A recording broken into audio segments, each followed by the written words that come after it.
UP से लेकर दिल्ली तक कहर बरपाने के बाद बुलडोजर ने जिस तरह से राजस्थान के अलवर के राजगढ़ में 300 साल पुराने शिव मंदिर को गिराया है, उस मामले पर अब बीजेपी ही बैकफुट पर आ गई है। राजस्थान में मंदिर गिराने का मामला फिलहाल शांत होता नजर नहीं आ रहा है। मंदिर गिराने के मामले पर आरोप प्रत्यारोप का दौर चल रहा है, तो वहीं अब यूपी में कानपुर नगर निगम ने 3 मंदिरों को अवैध बताकर नोटिस जारी किया है। ऐसे में बजरंग दल के कार्यकर्ताओं की तरफ से जमकर हंगामा किया गया। गौरतलब है कि कानपुर नगर निगम की तरफ से जारी इस नोटिस के खिलाफ बजरंग दल ने कहा है कि अगर मंदिरों पर एक्शन हुआ तो बड़े स्तर पर आंदोलन किया जाएगा।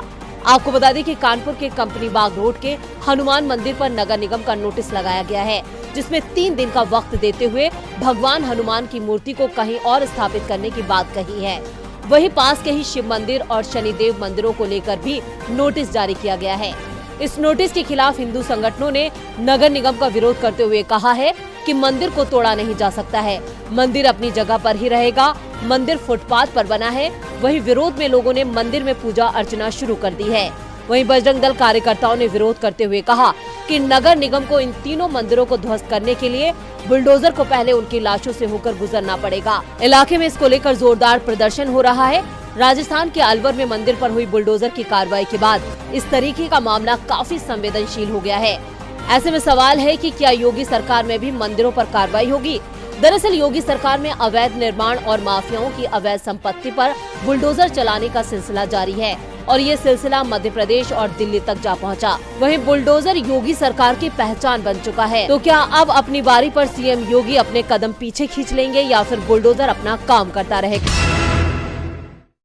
लखीमपुर खीरी में किसानों पर गाड़ी चढ़ाने के मामले का मुख्य आरोपी केंद्रीय गृह राज्य मंत्री अजय मिश्र टेनी का बेटा आशीष मिश्र मोनू एक बार फिर जेल पहुंच गया है। 10 फरवरी को इलाहाबाद हाई कोर्ट ने मोनू को जमानत दे दी थी। 15 फरवरी को आशीष जेल से बाहर भी आ गया था, लेकिन सुप्रीम कोर्ट ने गृह मंत्री के बेटे को फिर जेल पहुंचा दिया है। सुप्रीम कोर्ट ने आशीष की जमानत को खारिज कर दिया था। उसे 1 सप्ताह के अंदर सरेंडर करने का हुक्म सुनाया था। सप्ताह भर की समय सीमा बीतने से पहले आशीष मिश्र ने लखीमपुर खीरी के सीजेएम कोर्ट में सरेंडर कर दिया और वहां से उसे जेल भेज दिया गया है। इस मामले में पुलिस ने चार्जशीट पेश करने की तैयारी भी कर ली है, जिससे आशीष के खिलाफ मामले की सुनवाई भी शुरू हो जाएगी। साफ है अब आशीष मिश्र के लिए मुश्किलें बढ़ने वाली हैं। आशीष की जमानत को लेकर सुप्रीम कोर्ट ने यूपी सरकार और एसआईटी को जमकर सुनाया था। गवाहों की सुरक्षा का मामला भी कोर्ट में उठा था। पीड़ित पक्ष की तरफ से दलील दी गई थी। आशीष के जेल से बाहर रहने से मामले के गवाह मुश्किल में दिखाई दे रहे हैं, उन पर दबाव बनाया जा रहा है। 10 मार्च को यूपी विधानसभा चुनावों के नतीजे आए, जिसमें बीजेपी को जीत मिली। इसके साथ ही गवाहों की परेशानी भी बढ़ गई। परिणाम वाले दिन ही तिकोनिया मामले के गवाह दिलजोत सिंह को निशाना बनाया गया। उन्होंने इसकी रिपोर्ट तिकोनिया थाने में दर्ज कराई। तिकोनिया ही वो जगह थी जहां गृह राज्य मंत्री के बेटे की गाड़ी ने 4 किसानों की जान ले ली थी। गवाहों का दावा है कि गाड़ी में गृह राज्य मंत्री का बेटा आशीष मिश्र भी था। उसी के कहने पर किसानों पर गाड़ी चढ़ाई गई थी। इसी महीने इस घटना के दूसरे गवाह हरदीप सिंह को भी निशाना बनाया गया। उन्हें धमकाया गया, कहा गया सरकार फिर बीजेपी की ही बन गई है। आशीष जेल से बाहर है, अगर हमारे खिलाफ गए तो तुम्हें छोड़ेंगे नहीं। सुप्रीम कोर्ट में गवाहों की सुरक्षा का मामला उठा। कोर्ट ने यूपी सरकार से रिपोर्ट तलब करते हुए सभी गवाहों को सुरक्षा देने का निर्देश दिया। इसके साथ ही आशीष की जमानत को भी रद्द कर दिया गया है। कोर्ट के आदेश के बाद आज आशीष मिश्र को सरेंडर करना पड़ा। अब उसकी जल्दी जमानत की उम्मीद भी नहीं। एक के बाद एक बदलाव की खबरें आ रही हैं।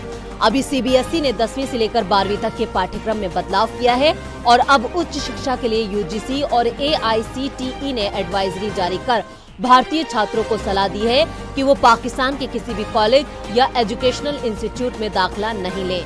अगर वो ऐसा करते हैं तो वो देश में काम खोजने या उच्च शिक्षा में आगे बढ़ने में असमर्थ होंगे। यूजीसी और एआईसीटीई की ओर से संयुक्त रूप से ये परामर्श जारी किया गया है। एडवाइजरी में कहा गया है सभी विद्यार्थियों को सलाह दी जाती है कि वो उच्च शिक्षा के लिए पाकिस्तान ना जाएं।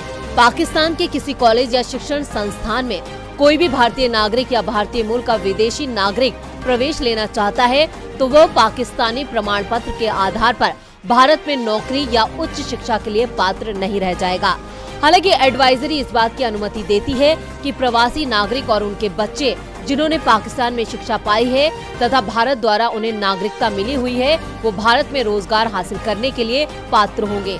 लेकिन इससे पहले उन्हें गृह मंत्रालय की ओर से सुरक्षा मंजूरी लेनी होगी। शुक्रवार 22 अप्रैल को जारी इस एडवाइजरी के पीछे मकसद क्या है, इसका खुलासा अभी नहीं हो पाया है, लेकिन पहली नजर में ये फैसला अल्पसंख्यकों के खिलाफ लगता है।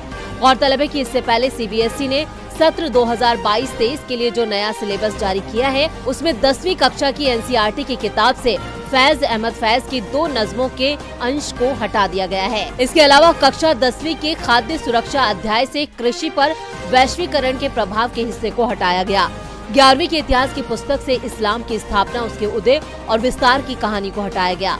कक्षा 11वीं के गणित की किताब में भी कई बदलाव किए गए हैं। 12वीं के पॉलिटिकल साइंस से शीत युद्ध काल और गुट निरपेक्ष आंदोलन का पाठ बाहर हो गया है। 12वीं की किताब से मुगल साम्राज्य के शासन प्रशासन पर एक अध्याय में तब्दीली की गई है और पुस्तक में लोकतंत्र और विविधता पर अध्याय भी हटा दिए गए हैं। ये सारे फैसले देश में शिक्षा के भगवाकरण की कोशिशें लगती हैं।